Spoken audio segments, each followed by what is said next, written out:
Hello, everyone. I have the honor and privilege today to have the Prime Minister of St. Lucia, the Honorable Alan Chastanet, with me to discuss how his country has been affected by the pandemic and also to discuss some of the economic policy measures that he's taken to help his economy to recover. Welcome, Prime Minister Shastani. Thank you for joining us. Great to be here this afternoon. Thank you, Marla. Thank you. So let's get right into it. Could you just tell us how this pandemic has affected St. Lucia and what has the response from a healthcare perspective been, and how successful has that response been for you? So maybe it's better just to start from the back end first. So to date, I think we have 22 cases in total. I believe we have 3 that are currently recovering, which were St Lucia nationals that came back from their cruise ships, and they're in quarantine. We're very lucky nobody has gone to hospital and nobody has died in this period. So from that perspective, we've done a really very good job. I think the Caribbean has done an overall a very, very good job as well. I think some of the initial decisions we made, particularly back in February, really helped. But I would say to you fundamentally, Marla, that one, the contact tracing team that we had in place did an amazing job, because 90% of the persons who eventually became positive were already in quarantine when they became positive. So we only had 3 or 4 cases that were in the community. And when we found those cases, and it generated over 100 persons that we had to put into quarantine. So we moved very quickly to get 350 rooms from the hotel sector to make into compulsory quarantining. From very early, we realized that self-quarantining was not working. And so therefore, putting people into administered or supervised quarantining is what really helped.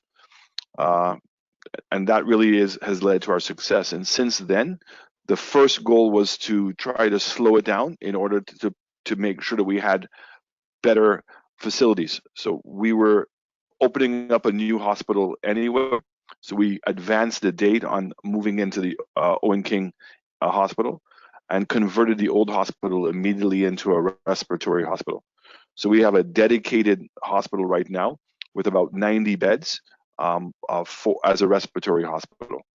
And we also got 110 Cuban doctors and nurses here very early. So they have their respiratory hospital has its own dedicated staff.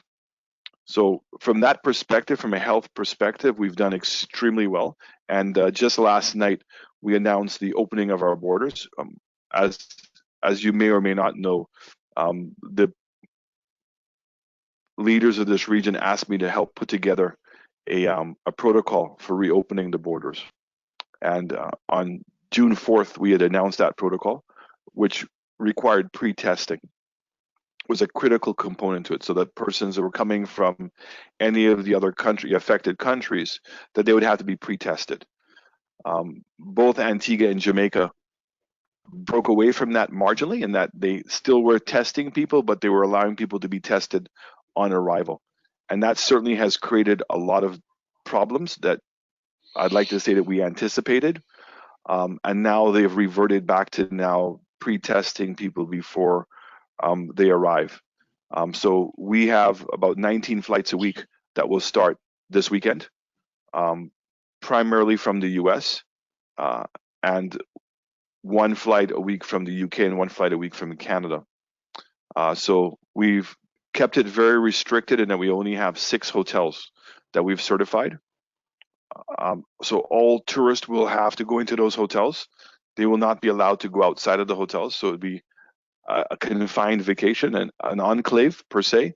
And then all nationals coming back home for the next 6 weeks have to go into one of our quarantine hotels, which the government will pay for, but means we only can accommodate 350 people a week at that pace. So we're hoping that within the first month to 6 weeks that we would have a very good sense as to whether in fact the pre-screening and the protocols that we're putting in place are working, And if they are, then we will now be able to broaden the things that tourists can do and add more hotels to it. For our Airbnbs and our smaller guest houses, we have created a bubble of about 30 countries in the Caribbean that we're allowing persons now to travel to St. Lucia without having to be quarantined. So between staycations and Caribbean vacations, we're hoping to see a resurgence in that segment of the market. And we're also obviously working very anxiously with some of the islands right now to establish a replacement for Leanne. Thanks for outlining that, Prime Minister, and congratulations on that, establishing that protocol and reopening your borders. Of course, I hope part of that bubble you will include Barbados, because I'm really keen to come to St. Lucia and climb your pitons. It is included. Okay, great, because we're pretty much COVID-free here in Barbados. There was one case that propped up maybe 2 or 3 days ago. But, you know, it really is, yeah, and you're right, in saying that in the Caribbean, we have handled this really well. It's the one example of where smallness has worked to our advantage, decidedly, and the fact that we're islands, most of us island states, and so it's easier for us to contain these things. But you talked a lot about the protocols as it relates to the tourism sector, the hotels and the Airbnbs. And of course, like most of us in the region, St. Lucia is very dependent on tourism. Your tourism product is a little bit differentiated and special in that it's seen as a romantic destination compared to, let's say, Jamaica, which has a much more diversified tourism product offering. Tell us a bit about what your I guess, hopes are for the tourism sector, and what specifically, apart from the protocols you just outlined, you know, what specifically you're doing with respect to reinvigorating the tourism sector, but maybe even let's talk about the fact that perhaps we need to look at diversification away from an overdependence on tourism. So, first of all, by way of history, I'm very fortunate that I've been in key positions throughout my career during some major interventions. So the first one, I'm aging myself and dating myself here, was when we had the Gulf War in 1991. So I was the VP of marketing and sales for Windjammer Landing here in St. Lucia, and we had just opened up, and so we went through a situation where almost for 3 months nobody was traveling because of the Gulf War. I was the head of marketing sales, vice president of marketing and sales for Air Jamaica worldwide when we had 9/11. And again, a situation in which airlines had been shut down, world had been shut down, and that there was a fare to travel afterwards. I was the Minister of Tourism here in St. Lucia during the economic crisis. So we had a global economic recession. And then I've now most recently been the Prime Minister of St. Lucia dealing with climate change. And as you were talking about specifically as SIDS and how the global economic architecture is not facilitating small island developing states. So as early as... You're no stranger to crises. And so this puts you in a unique position to help steer your country in the right direction through this renewed, unprecedented crisis. Correct. So I was very lucky because of those experiences. You could see where this was heading.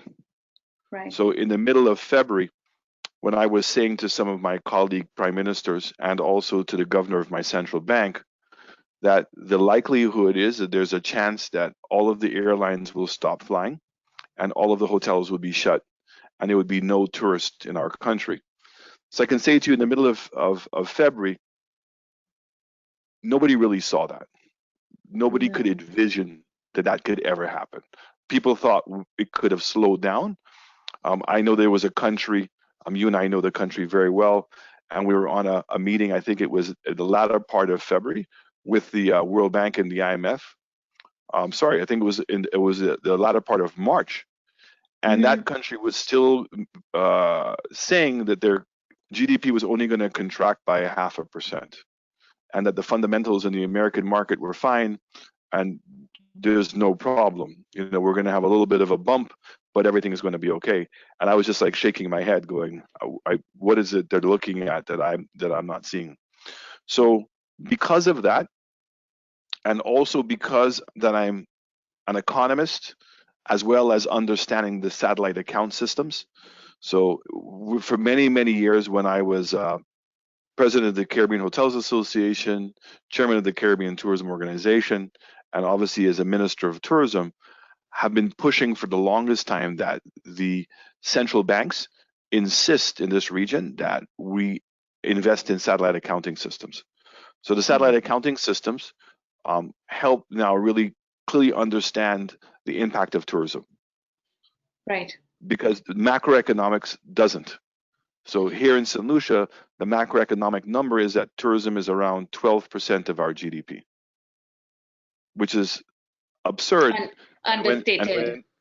Understated. So I remember when we had the recession, and I met with the Bankers Association because I was trying to get them on board to lobby the government, even though I was in the government, to provide special incentives for the tourism industry. And I asked them a simple question: what's your exposure to tourism? And almost every bank came back to me and said 50%. So I asked a question: okay, senior staff members who have home mortgages or any kinds of loans with you, if there's no tourism tomorrow, what jobs are those people going to be replaced with? So how do you classify that loan? Because here you have somebody who's exclusively dependent on tourism, that they don't have a job that would, in another sector on the country, that would have given them the salary that they had. So how do you measure that? The flower shop, where 85% of the flowers they were selling to were to the hotels because of the same romantic market that you were talking about. How did you classify that? The bus driver that provides bus transportation of staff to the hotels, how do you classify that loan? The taxi driver, how are you classifying his loan? And it went down the line, and one of the managing directors 3 days later called me up. He said 87% and counting, right? So that's the reality, is that I understood very quickly that this would severely impact the government's revenue and would create a huge amount of unemployment in the country. Right. And it's because of that that we moved very quickly, and we started negotiating with the World Bank, the CDB on a policy-based loan, the IMF on their rapid response loan.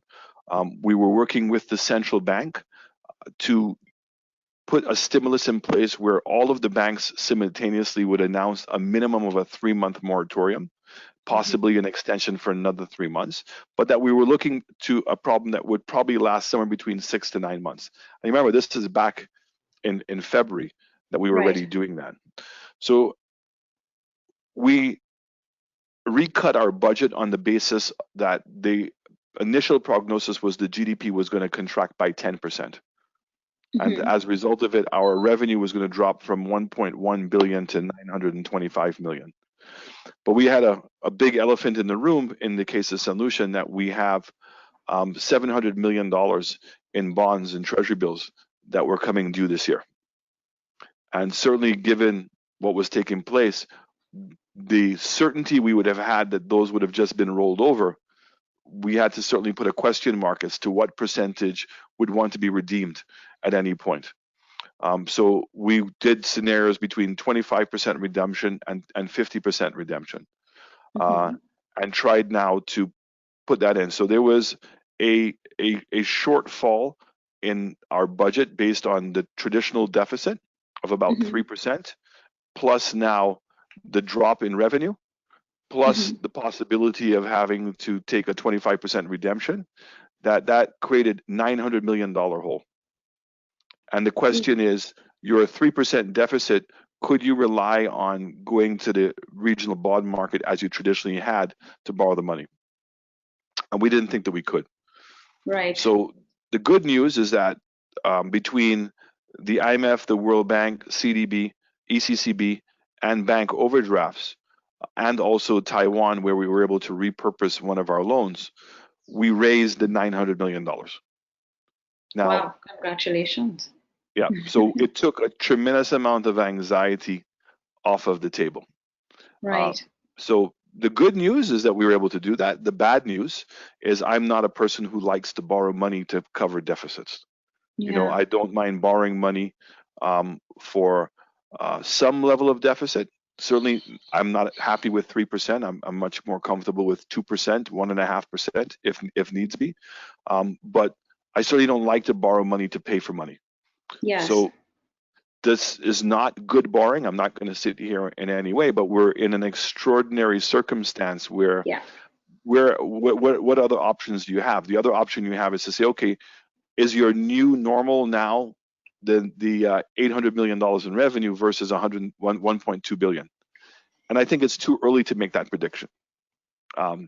So I think that by the time we get to September, we will have a better assessment as to whether how long is this going to take. So you've heard, you know, whether this is a V shape, whether this is U shape, is this L shape? Nobody really, you know. I would a lot say of people, the prognosis is still out there as to what this is really going to be. So I don't want to jump too quickly to make some harsh decisions. Where St Lucia is in a very good position is that we can temporarily attempt to substitute some of the economic activity of tourism. I could not replace it. right. So we had our airport project, which was already being funded and was already about to begin. A new hospital in the south end of the island, a new police headquarters, and over 300 million EC dollars in road redevelopments from CRIF, from the DFID money that Cameron had given us, the grants. We had a Japanese grant, and then we had more money that we borrowed from the Taiwanese based off of a gas tax that we had put in place.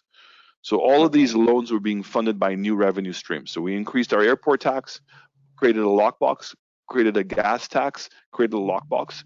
So all that revenue is already being funded, but clearly the expectation is the economy would continue to grow. So right. luckily for the lockbox, for instance, in our airport, we've got over 2 years of reserves in the lockbox to cover, even if there was no tourist for 2 years, we would still be able to pay for our loan. So we're in very good shape in that regard. With the contraction in the economy and the additional debt that we're taking on, we're probably going to go from, hurts my heart, we brought our debt to GDP down to 59%. Yeah. So we had just brought it down below the 60% level. We're probably going to go up somewhere between 85% within a year and a half. Now, and this is where some of the macroeconomics, particularly for small island developing states, really is against us. So of course. most of the credit rating companies are going to look at that debt to GDP. Mm-hmm. But the fact is that the monies I'm borrowing from the IFIs very concessional. Concessional, yeah. Mm-hmm. Anywhere between 5-year to 10-year moratorium, and you're talking about 0.5% to 0.75%, anywhere between 20 and 40-year money. Right. So the fact is that the my ability to pay and service my debt is not in question. Right. But certainly from a debt to GDP, it's creating a problem. Then the next part of the question that you asked, really, which is one that a lot of people bring up, is about the diversification of tourism. Right. So I'm not a big believer in that, because I don't think that if I grow my agricultural sector, it doesn't mean I can't have tourism and agriculture. It doesn't mean I can't have tourism and manufacturing. It doesn't mean I can't have tourism and my offshore financial services. So tourism doesn't displace any of those industries. In fact, what tourism does is tourism helps create a stronger platform for them. So in terms of agriculture, huge opportunity. So if we look at St Lucia in absolute terms, and I always try to figure out a way, Marla, to try to bring it to numbers that we could measure it in compares. So I took Aruba, Barbados, Cayman, Nassau, and the BVI. I looked at their GDP, I looked at their population, and I looked at their square miles. So if you take Aruba as an example, 106,000 people, a GDP of $2.65 billion, and has 70 square miles, it actually has now it produces $38 million per square mile. Okay. Barbados produces $30 million per square mile. Nassau produces $100 million per square mile. Cayman produces $47 million per square mile. St Lucia produces 9. Now, if I take Aruba's per capita GDP, which is 25,000, multiply it by my population, my GDP should be $4.5 billion, and my GDP is $2.2 billion. So the potential for growth is huge. Then let's look at Aruba. 15,000 hotel rooms. St. Lucia has 4,500. Aruba has 106,000 people. I have 180,000 people. Aruba is 70 square miles. I'm 240 square miles. And so the question becomes, can I have 15,000 hotel rooms? Right. And the question is very easily. And if I did, not only am I going to get what Aruba's gotten, but I also now have a stronger offshore financial services market. I have a stronger agricultural sector. And I also believe from a secondary home market that will be more popular and more profitable than what Aruba has done. So the Caribbean, Marla, is only 4.5% of world tourism. For sure. And declining. Right? And declining because of what? Because we have a cruise sector, and I'm not in any way criticizing the cruise sector. But what the cruise sector has shown is that if you create the right fiscal incentive environment for that industry, it will grow. So 15 years ago, cruise industry was 1.5% of the world market share, and the land-based tourism was 6%. And now we've had a complete reversal of that position. The other thing that's interesting is that after the Gulf War, after the 9/11, after the economic crisis, and even after hurricanes, the industry that has been recovering the fastest globally has been tourism. Right. So I think that tourism will come back strongly. I think that because of what we have succeeded in doing in the Caribbean, in keeping a relatively health-free environment, health-free zone, and that looking at where people are going to want to go, and some of the new trends we're seeing, this fight between the US and China, America and Europe, I think that there's a tremendous amount of opportunities for the Caribbean.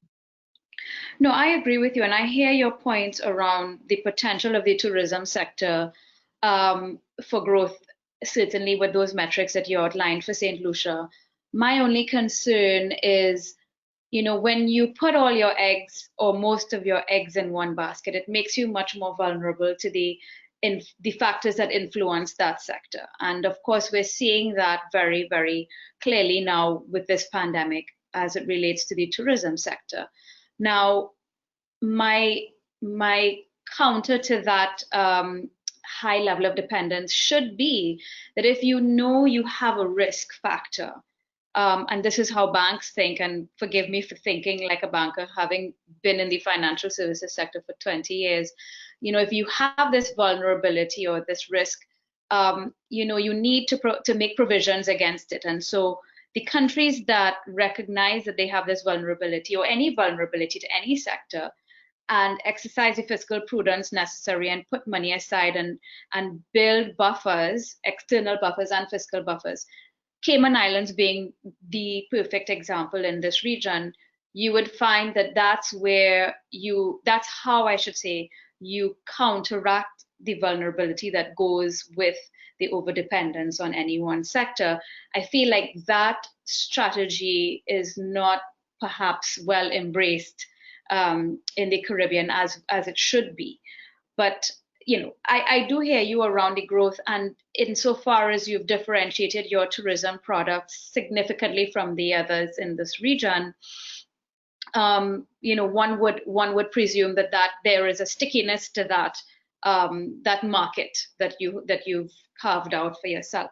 Just going back to your point around the debt, I mean, I've been on so many interviews and webinars since COVID-19 started, and you do hear countries complain, oh my God, my debt to GDP ratio is going to go up and I'm going to get downgraded. The thing is, whether or not you borrow a cent, your debt to GDP ratio is going to go up because the economy is contracting. So your numerator is getting smaller. But in your case, and in most countries' cases, the numerator is also getting bigger. Congratulations on achieving the 59% pre-COVID, and I know that the ECCU has this goal of everybody coming at or below 60% debt to GDP. I feel like you ought not to worry too much, Prime Minister, right now about debt to GDP, because it's really about keeping your economy stable and keeping people healthy and in productive productive in some way. So I feel like now is not the time for us to have these traditional anxieties and around debt to GDP. We could let that go for now. But tell me a bit in terms of the discussion around diversification. Of course, financial services is a big part of what St. Lucia's economy is driven by. Tell me about the reforms that you've made to your financial services sector with respect to your territorial tax regime and the Headquarter Act, for example, and how you think, well, first of all, tell me your motivation for doing this, and tell me how you think this is going to work positively for the St. Lucia economy. So I just want to say that 100% right about Cayman, and you can also throw Bermuda in that mix. For sure. And both of them have something in common. They both started with tourism. Yeah. So the fact is I do not believe that either one of them would have the financial services sector that they have today if they didn't have that tourism base. Because tourism has provided the airlift, has provided the infrastructure investment to allow the offshore financial services to work. And in both cases, where Bermuda and Cayman have a huge expatriate resident market that are actually doing those services on the island. Yes. And I can assure you that it would be very difficult if they didn't have that tourism product. Another very good example in Cayman, if you give me a minute just to divert for a second. Of course, it's my favorite country, so I could talk about Cayman forever. Okay. Tortuga rum cake. Yes. So here's a Jamaican guy who comes to Cayman, can't get a job, remembers his mother's recipe, produces this fabulous cake, pre e-commerce, and sold it to one hotel. Then sold it to multiple hotels. Then he got into the what's it called, mail ordering business. So all the Cayman business people and the tourists that came there remembered the Tortuga rum cake, put in their orders for Christmas and birthdays and special gifts, etc. And eventually it grew to get into the duty-free market in Cayman. Then it became duty-free in the Caribbean, and now it's global. Yes. So here's a great example of diversification. So taking advantage of tourism. See, tourism is just a portal to the world. So for instance, would Corona be the #1 selling beer in the world if they didn't have 43 million Americans going to it? Tequila was one of the lowest grade liquors in the world. And today some celebrities go down, buy a tequila farm, and are selling tequila now refineries for billions of dollars. So I think that Mexico and Turkey have really understood tourism more so than any other countries in the world, and that tourism is a portal to selling your products.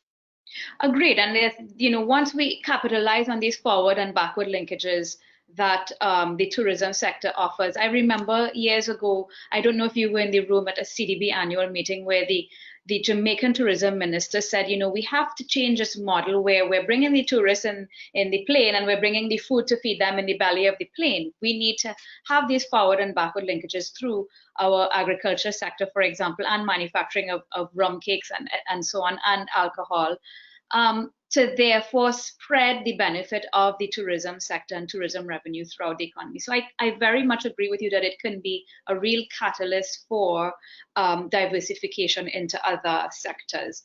But guess what? So like, for instance, Bush & Brown products in Jamaica, they need to be on the tables. So Yes. the tourist needs to see those brands, taste those brands. And like liquor, what happens, it creates this memory cell of a happy cell. So, I mean, a person is not going to know Mount Gay or know Chairman's rum until they've come to either St Lucia or Barbados, drink it. And then when they're going down the aisle where there is a variety of rums you can select from, a big smile will come to their face, hopefully, when they see Mount Gay or Chairman's. So we need to make sure that we understand that, and that we need to create that experience on island. So even with my bananas, we've been selling bananas for 30 years. We've never created a brand name for the bananas. So an English tourist who loves bananas, they love bananas more than any other country in the world, comes down and eats a banana, and I'm not helping to differentiate my product. I'm going back and selling it through the groceries chain as a commodity, of which I could never succeed. The same thing is going to happen with chocolate, and in terms of anybody in these part of the world that doesn't understand branding, I think, Marla, is lost. Yeah. Honestly, they'll never make that overall connection. So we keep talking about these linkages, but we don't make them happen. We don't know how to make them happen, right? And today, with the internet, the ability of people to purchase our products is made even easier. But we're not making that happen. So we've got to take advantage of that. So the diversification begins from that point. So in terms of St. Lucia, what is it we believe? We think that high net worth individuals pre-COVID started realizing that they could work remotely. Of course. Post-COVID, they're now convinced that they can work remotely and want to work remotely. So the question is, how do we now create an opportunity for those high net worth individuals to spend 3, 4, 5, 6 months with us? Yeah. It's simple. They need to have an education system. So you need to have a couple of IBC schools. So Cayman, what's the name of that famous company in Cayman that do all the big development? DART. So what he's produced there is the model. There's no reinventing this thing. You need a hospital, medical services, education, air access, and broad bandwidth, rule of law, security. You have those things. That's the infrastructure that you're required to bring these high net worth individuals to be able to run your country. So when I became prime minister, I went to Switzerland, and when I was there, I heard a statistic. There was 31,000 people working for the UN in Geneva. Okay. And they all live there tax-free. But guess what? They rent homes or buy homes. They buy cars. They go to the grocery stores. They go to the restaurants. They have people traveling in and out. So the government was making its taxes indirectly, VAT and other consumption taxes. And I said, wow, can I not do the same thing here in St. Lucia? And so what we did is we created what's called the Headquarters Act. So we allow companies to have a minimum of 10 employees. The employees can come from anywhere in the world, including St. Lucia. The company gets a corporate tax holiday forever. They get no work permits. There's no personal income taxes, and they get duty-free on all of their inputs coming in. Digicel ended up moving here. A couple of banks moved here. Republic is now going to be putting their OECS headquarters in St. Lucia under that regime. And all of a sudden, all of my vacant real estate office spaces was fully occupied. And now we are providing incentives to get people to build now more office space with hotels and with apartments. So these commingled products. So we're already seeing it take place in the States, where you have these tall buildings now, skyscrapers, where you have commercial downstairs, you have office space, then you have apartments, and normally at the top you have a hotel, all Right. on in the same building. Same thing here. Right. That's what people are looking for. And now you're creating jobs for your local market in a diversified way. So lawyers, accountants, administrators, IT persons, that industry, that sector absorbs these people. Right. What we also did is we were going back and forth with the EU on this blacklisting situation. Oh boy, yeah. and then particularly on the idea of substance. So what we realize is that we don't have the ability to collect taxes that are earned outside of St Lucia by St Lucians. Okay. Okay. So Barbados and St Lucia went in two very different directions to solve the problem. So Barbados decided to harmonize their tax regime downwards. Right. So bringing your domestic tax rate down to try to meet your international rate, and that's a tough balance because you're going to give up a lot on domestically, and it's questionable as to how low or how high you're allowed to go on your international stuff before people leave. And remember, these IBCs, there's nothing really holding them there. It's a 24-hour shift to move your company. Right. So St Lucia went in a different direction in that what we did is we basically said any monies you earn outside of St Lucia, we're not going to tax. And so in essence, we ended up merging our domestic businesses with our IBCs because our domestic businesses already benefited. We don't pay taxes on capital gains. They don't pay taxes on dividends. They don't pay taxes on interest earned. So the only difference was the corporate tax. So if an IBC company was to do business in St Lucia now, they would pay the domestic tax rate, but any earnings they have outside of St Lucia, they don't get taxed. And it's very different. It's not that the rate is zero. They're not taxed. So the tax only applies to the revenue that they generate within the borders of St Lucia. Correct. Okay, I got it. And then under the CARICOM Treaty, that's exactly what the CARICOM Treaty was designed to do, because the CARICOM Treaty bases taxation at the point of consumption, not at the point of production. And have you had any kind of pushback from the OECD and the EU on this amendment that you've made, or these amendments, I should say? They can't. We haven't, and they can't because it solves the problem. The issue is that what they felt, and they tried to say initially, is that we had changed something specifically to get around what they were doing. Right. And we said no. We said we've been members of CARICOM, since 1991. This is exactly what CARICOM was set up. I don't have the ability. I've not collected any taxes. This is on people's book. I don't have the ability to collect taxes overseas. And so all we did is we eliminated IBCs, but a company can set up a company in St Lucia and get those benefits. The Headquarters Act provides substance, some 10 people. Right. So again, think of it now as high net worth individuals who are in New York or in London, etc., decide to move an operation here. There's no work permits. There's no personal income taxes on the persons they're going to have working here. We believe we have a great support system. We've just signed a contract with Cayman Health City to help us put in the operation systems of our new hospital, and more than likely will be helping us with the operations of the brand new hospital in the south. We have an IBC school. We're in discussions with Lausanne University of putting a university campus here, plus also an IBC high school component to that. We've just opened up the new horse racing track. We have the new airport, international airport, which will more than likely have a pre-clearance facility, meaning that you will pre-clear for US here in St Lucia, similar to what's going on in Aruba or Bermuda, Bahamas, or in the Bahamas. Yeah. So, I mean, that's very interesting. Now, I will say to you that based on the fact that the EU keeps changing their requirements and their standards, maybe you should be on alert that they might come after you with some amendment to their methodology, because that's just how it's been in the past few years. But I commend you. That was a stroke of genius, I think, to amend your taxation regime on the one hand deal with this blacklisting, but also to secure the revenue that you need.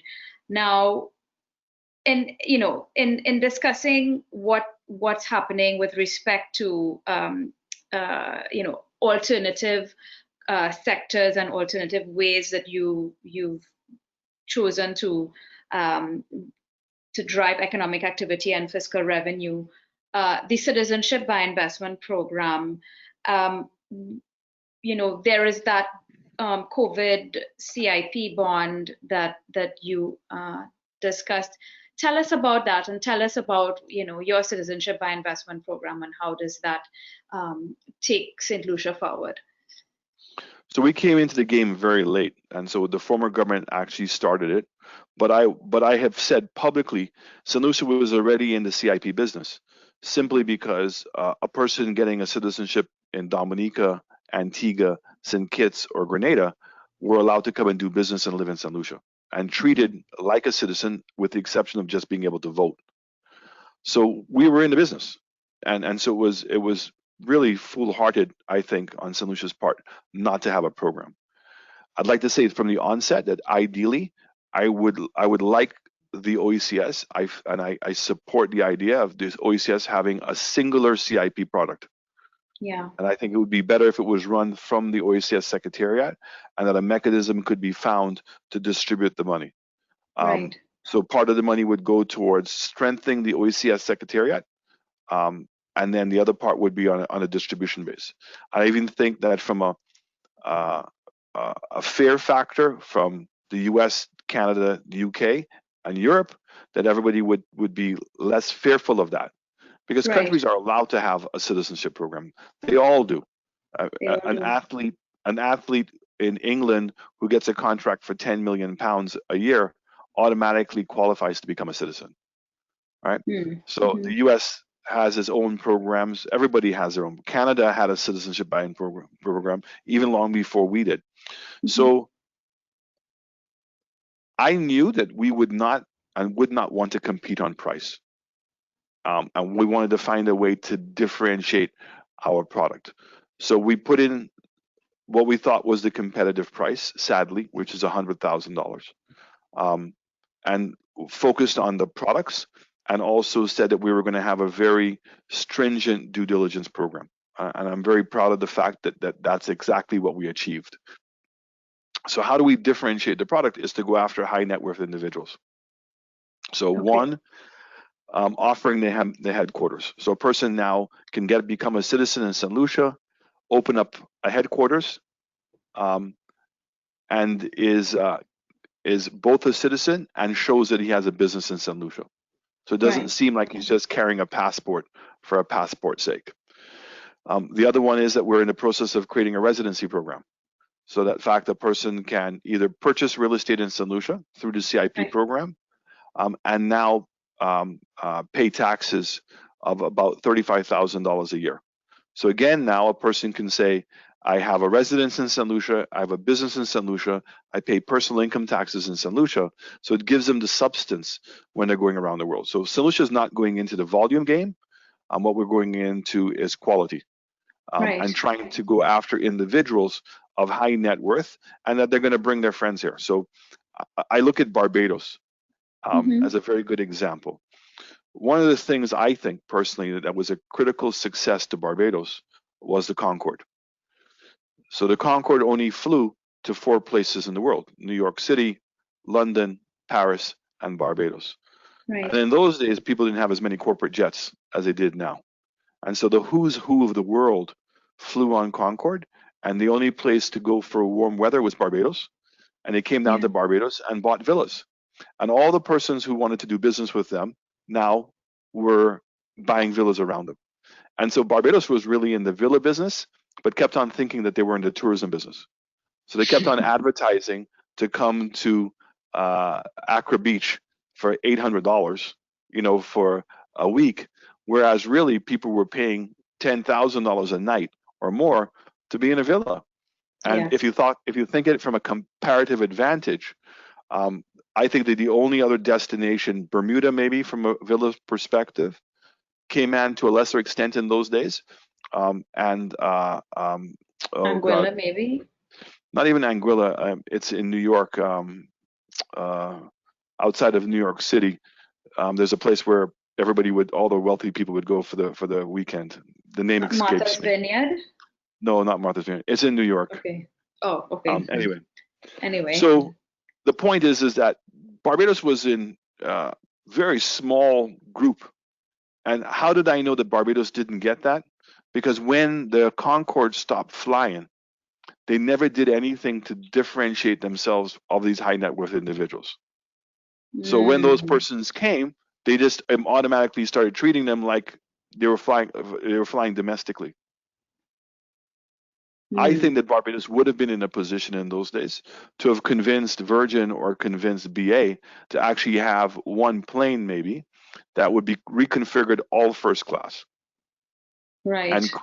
And create a system. So even though people weren't getting the speed, but you were cognizant of who your clients were. Right. So they get the quality of service nonetheless. Right. Correct. So when you look at Barbados in terms of the impact and of that sector, huge in terms of paying property taxes, the exposure that it's able to create, how many business deals were cut at restaurants in Barbados, and certainly if Barbados also then had put the legislation in place to facilitate that, to become a little bit of a Hong Kong. They always spoke about it, but the bureaucracy never matched it. In terms of creating this enclave where persons could have done a lot of those things. So I'm just saying that here in St. Lucia, this is what we're attempting to do. So we have View Fort in the southern end of the island. We want to make that an international city. We have a deep water harbor, which we're working with the cruise lines to have a home porting facility. We have the horse racing track that we've put in. We've put in the Headquarters Act and building facilities for them in the southern part of the island. And we've put a tremendous amount of incentives and are creating the legislative framework to allow people to operate like in a free zone while they're down in St. Lucia. So this is really what our ambitious goal is. And the CIP program is that when we saw the problems with raising bonds on the market, and that we have a problem here with short-term debt, what we did is we offered $250,000 bond, zero face coupon for 5 years. This is 250,000 US. They buy a $250,000 bond. They get their citizenship. They get zero interest for the 5 years, and I repay them the bond, the face value of the bond in 5 years. So what do I get? I'm converting currently. I have debt at 7.5%. So if you take 7.5% times the 250,000, I think it comes to 18,000, 19,000. Multiply that by 5, it's the $100,000 that we would have had for the tax. But what I'm doing is converting those bonds, not into additional spending, but to convert existing debt.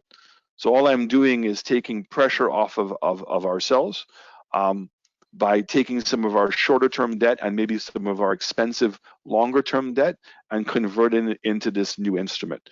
And certainly if I can we think that we're hopefully going to get about $100 million US is what our aim is to get within the next year, that would significantly stabilize our financial situation. Right, because your interest payments will presumably decline despite interest the payments amount will decline. of debt. And then also you have the 5 years. Right. That's interesting. I really hope that works. Is it a sinkable instrument? Do you have a sinking fund attached to it? Yes. Okay, that's important because then it means you will have the capital. The two things is that we're only using it to replace existing debt. We're not generating new debt with it. Right. Right. Okay, so it means that my debt to GDP stays the same. It's a neutral what I'm impact. doing though is really reducing the cost of my debt and taking off the pressure because too much of my debt, 40% of my debt short term. Ooh, yeah. So you have high rollover risk with that. Correct. That's that's a very innovative approach, Prime Minister. Congratulations. So the last thing I wanted to talk about is, and you touched on it a little bit about, the work that you're doing on the airport.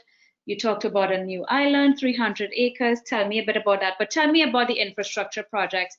I'm aware that, you have engaged with the Taiwanese government to finance some of these, and that this is probably going to be employed as a way to kickstart the economy and maybe absorb some of the labor that was displaced from the tourism sector, for example. So tell us a bit about these infrastructure projects and what they're going to look like over the next couple of years. So if you follow on the conversation we had, Aruba, Cayman, Barbados, etc., we're saying that the GDP in St. Lucia should be somewhere between $4.5 billion to $6 billion. Mm-hmm. Given the size of our population, the size of our country, that's where we think the number should be. So the question becomes, if that was to happen, what would be the constraints to growth? So the airport was too small. The road network is insufficient. Our water supply was insufficient. We had to separate the container port from the cruise ship port, because what was happening is the cruise ships were growing and it was crowding out our container port.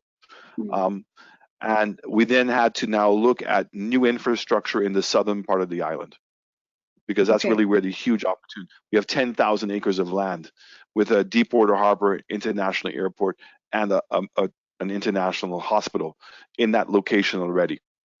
So we went out to the Taiwanese. Why the Taiwanese? Because they have the third largest reserves in the world. And we said, look, as a friend, I don't really want grant money. I mean, it's okay to get some grant money, but really the relationship has to be more significant than that, where you could now parlay some of my opportunity and I can benefit from low cost money. So we've negotiated borrowings to the tune of $250 million US, where it's a 20-year loan, 5-year moratorium at 1.5% on LIBOR, capped at 4%. So this is really good money for infrastructural development. And we're using a Taiwanese construction company, OECC, to build a new international airport. Once we got the $100 million from them, a syndicate loan came in for $75 million, and then the World Bank brought in $50 million at 40-year money at 0.5% with a 10-year moratorium to do the resurfacing of the airport runway. So what we started figuring out was, with the IFIs, it's better if you can get the project off the ground and bring them in afterwards, versus when you try to get them to be coming on the ground, they're much more reluctant. So once they start seeing these things were happening, it made it much easier. In order to fund that money, we created an airport tax. So St. Lucia's airport tax was $25. We moved it to $98. We increased our gas tax by $1.50 EC, which is 40 cents US. And the other thing that we did is we lowered our VAT rate from 15% to 12.5%. Okay. So you can imagine, when I first decided that this is the direction we were going in, the World Bank and the IMF went crazy on me. So they said that by increasing the airport tax, that we would see a reduction in tourism arrivals. They said by increasing the gas tax, we would see an increase in inflation, and by reducing the VAT revenue, we would see a substantial reduction in government's revenues. So a year later, tourism arrivals were up 11%. Inflation was 0, and we lost $15 million of revenue. And by a year and a half later, we were actually the same level of revenue at 15%, even though the VAT rate was 12.5%. And so they said, how did I know? So, well, first of all, tourists are not buying an airline ticket to come to St. Lucia. They're buying a package.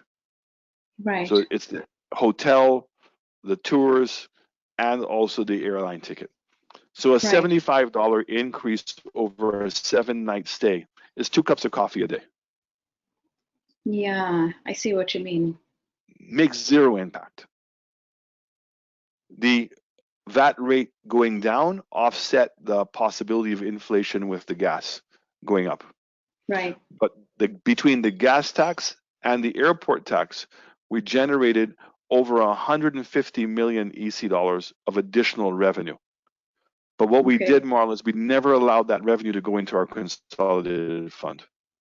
We kept them in lockbox to be able to drive our capital projects. And what we did is we've ring-fenced our recurrent revenue, recurrent expenditure. So what's happening is with this economic activity taking place, we've grown the economy for 4 years. 3.5%, 2.7%, 1.8, 1.7. And this was going to be a huge year for us because we had all these projects taken off. But the fact is that nonetheless, those projects are coming in. So you're talking about a significant increase in employment in construction during this particular period because construction is taking place. We're reopening our doors to tourism this weekend.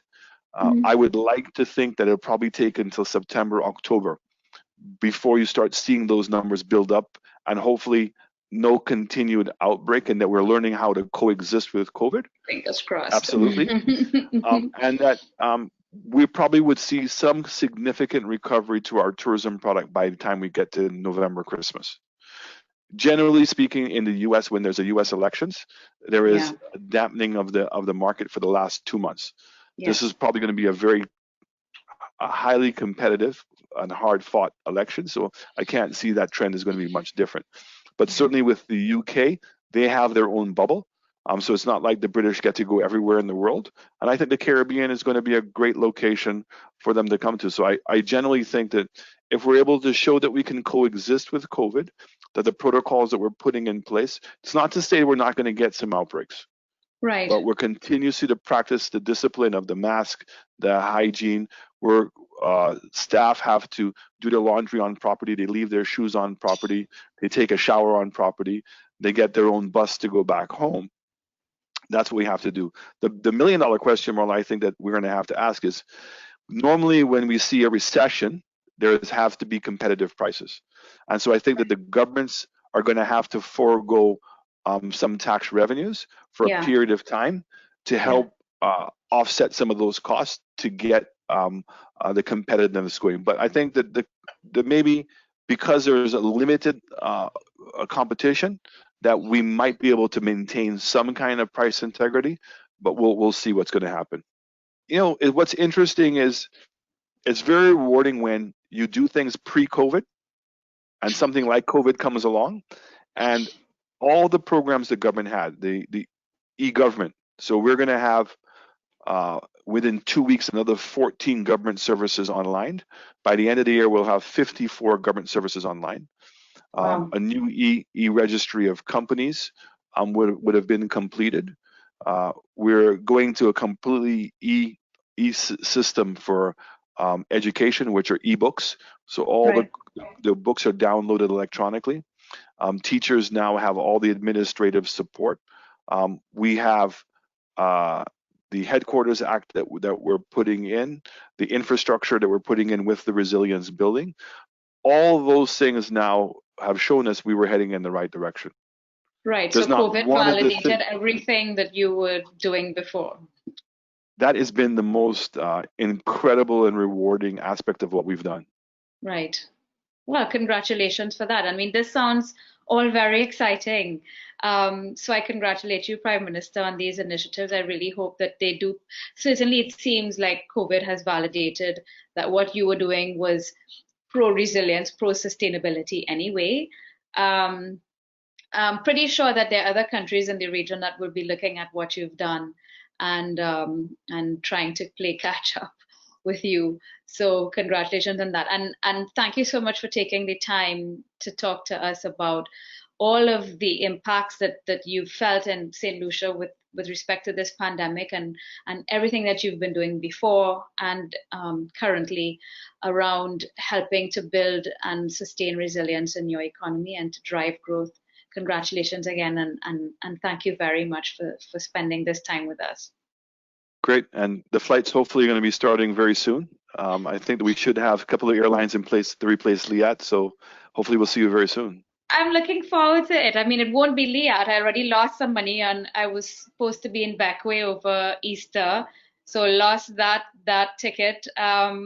So hopefully we'll find some other airlines that I can get on. That's not too Well, expensive. the Prime Minister Motley. She's doing a great job and working very hard behind the scenes, and She she has is. my full support. And I really hope that we can show that the government's role is to be able to provide the environment, but allow the Yes, private sector to run the entity. I completely agree with you. I completely agree. Thank you so much, Brian. Hopefully see you soon in St. Lucia. I look forward to it. Thank you. Okay, thank you. Take care.